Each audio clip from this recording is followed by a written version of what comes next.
ملک میں محبت، ملک میں شفقت، اور ملک میں رحم دلی، اور ملک میں ہر انسان کو پہچاننا۔ ملک کرنا تو سیکھ لو ان سے کہ ایک بوڑھا ہے مدینہ کے گلیوں میں، ایک بوڑھا بھیک مانگ رہا ہے۔ حضرت عمر کا گزر ہو گیا، دیکھا کہ ایک بھیکاری بھیک مانگ رہا ہے، فرمایا رکو، جا کر کے پتہ کرو یہ کون ہے۔ میری حکومت میں یہ بھیک مانگے بڈھا۔ ساتھیوں نے پتہ کیا، معلوم ہو گیا وہ یہودی ہے۔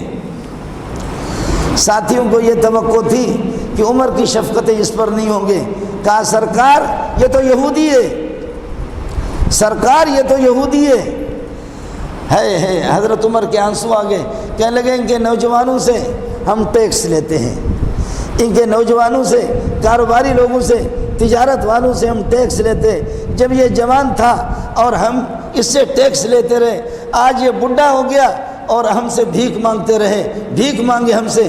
عمر کو اس بات کا خوف ہے، اللہ کی بارگاہ میں کیسے جاؤں گا؟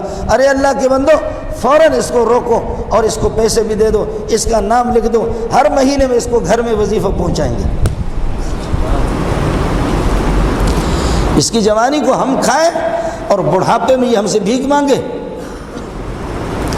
عمر بن عبدالعزیز نے فرمایا کراچی والو، خود کھاؤ، اپنے غریبوں کو کھلاؤ، ہمسایہ کو کھلاؤ، اور جو تمہاری گندم اگر بچ جائے تو قرب و جوار کے پہاڑوں پر یہ گندم ڈالو تاکہ تمہارے پرندے تمہارے پہاڑوں میں گندم کھائیں، کہیں ایسا نہ ہو انڈیا نہ جائیں، انڈیا والے کہیں گے بے غیرت ہے کہ ان کے پرندے ہمارے پاس بھوک ہو کر کے آ رہے ہیں۔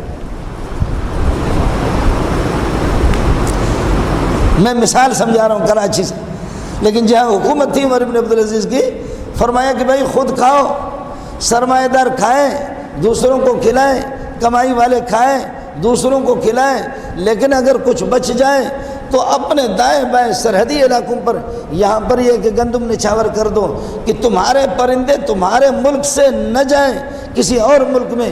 قرب و جوار والے یہ کہیں گے مسلمان اتنے بھوکے ہیں اور اتنے بخیل ہیں محمد کے ساتھی کہ ان کے پرندے ہمارے ملک میں آ رہے ہیں۔ یہ کیا سوچ ہے جی،